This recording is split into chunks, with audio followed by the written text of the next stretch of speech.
Hello बच्चों, चलिए प्रश्न को देखते हैं। प्रश्न है हमारे पास, यदि a सदिश बराबर है 2 i cap minus J cap plus 3 k cap और b सदिश बराबर है i cap plus 3 j cap plus 4 k cap, तो b सदिश का a सदिश के साथ सदिश गुणनफल और b सदिश का a सदिश के साथ सदिश गुणनफल का परिमाण ज्ञात करना है। चलिए सर्वप्रथम हम प्रश्न के लिए मुख्य अवधारणा लिखते हैं।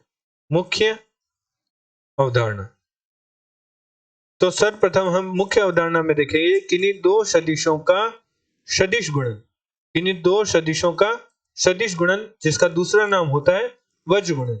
मान लीजिए एक सदिश है a सदिश, जो कि है x1 i cap plus x2 j cap plus x3 k cap, और b सदिश है हमारे पास, जो कि मान लेते हैं y1 i cap plus y2 j cap plus y3 k cap. तो हम जब a सदिश का b सदिश के साथ सदिश गुणन करेंगे तो इसका मान हमारे पास प्राप्त होगा सारणिक i cap j cap k cap. a सदिश पहले आ रहा है तो पहले a सदिश के i cap j cap k cap के गुणांक आएंगे, अर्थात x1 x2 x3। फिर b सदिश के आएंगे अर्थात y1 y2 y3। तो सारणिक को हल करने पर हमारे पास a सदिश का b सदिश के साथ सदिश गुणनफल का मान प्राप्त होगा, जो कि हमारे पास एक सदिश प्राप्त होगा, अर्थात किन्हीं दो सदिशों का सदिश गुणनफल हमारे पास सदिश ही प्राप्त होता है। तो हम a सदिश का b सदिश के साथ सदिश गुणनफल का मान ज्ञात करते हैं सारणिक को हल करके। तो i कैप गुणा x2 x3 y2 y3 minus j cap x1 x3 y1 y3 plus k cap x1 x2 y1 y2।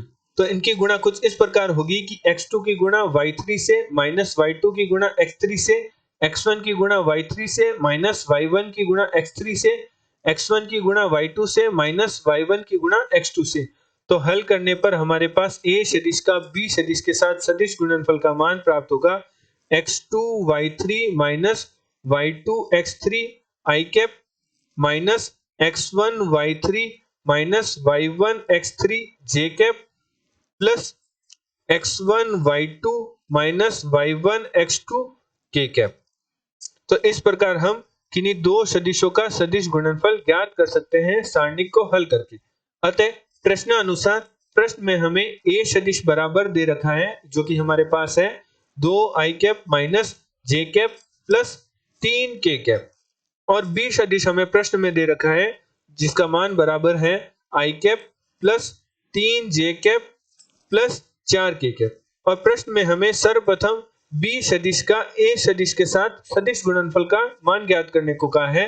तो मुख्य अवधारणा अनुसार किन्हीं दो सदिशों का सदिश गुणनफल बराबर होता है सारणिक i cap j cap k cap. तो b सदिश पहले आ रहा है तो सर्वप्रथम b सदिश के i cap j cap k cap के गुणांक लिखेंगे, जो कि है 1 3 और 4। और अब a सदिश के i cap j cap k cap के गुणांक लिखेंगे, जो कि है 2 माइनस 1 और 3। तो चलिए सारणिक को हल करके हम b सदिश का a सदिश के साथ सदिश गुणनफल का मान ज्ञात करते हैं। तो i कैप गुणा 3 4 माइनस 1 3 माइनस j कैप गुणा 1 4 2 3 प्लस k कैप गुणा हमारे पास है 1 3 2 माइनस 1। तो हमारे पास b सदिश का a सदिश के साथ सदिश गुणनफल का मान प्राप्त होगा i कैप 3 की गुणा 3 से 9 माइनस 4 गुणा माइनस 1, जो कि हमारे पास प्राप्त होगा माइनस 4। इसी प्रकार माइनस j कैप 1 की गुणा 3 से 3 माइनस 4 की गुणा 2 से 8 प्लस k कैप 1 की गुणा माइनस 1 से तो माइनस 1, 2 की गुणा 3 से तो 3 दूनी 6 तो माइनस 6।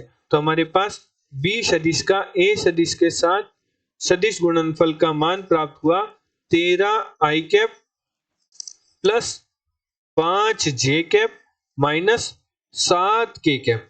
और प्रश्न में हमें b सदिश का a सदिश के साथ सदिश गुणनफल का मान पूछा था, तो हमारे पास b सदिश का a सदिश के साथ सदिश गुणनफल का मान प्राप्त हुआ 13 i cap plus 5 j cap minus 7 k cap. एवं प्रश्न में हमें b सदिश का a सदिश के साथ सदिश गुणन का परिमाण भी ज्ञात करने को कहा था। तो हमारे पास परिमाण बराबर होगा बी सदिश का ए सदिश के साथ सदिश गुणनफल से जो हमारे पास सदिश प्राप्त हुआ था उसका परिमाण ज्ञात करेंगे। तो परिमाण बराबर होता है वर्गमूल आई के गुणांक का वर्ग अर्थात 13 का वर्ग प्लस जे के गुणांक का वर्ग अर्थात 5 का वर्ग प्लस के गुणांक का वर्ग अर्थात -7 का वर्ग। तो हमारे पास प्राप्त होगा वर्गमूल 13 का वर्ग हमारे पास होता है 169, 5 का वर्ग हमारे पास होता है 25, 7 का वर्ग हमारे पास होता है 79। तो हल करने पर हमारे पास प्राप्त होगा 9 वर्गमूल 3 अर्थात हमारे पास बी सदिश का ए सदिश के साथ सदिश गुणनफल का परिमाण प्राप्त हुआ 9 वर्गमूल 3। आशा करते हैं आपको प्रश्न का हल समझ आया होगा। धन्यवाद।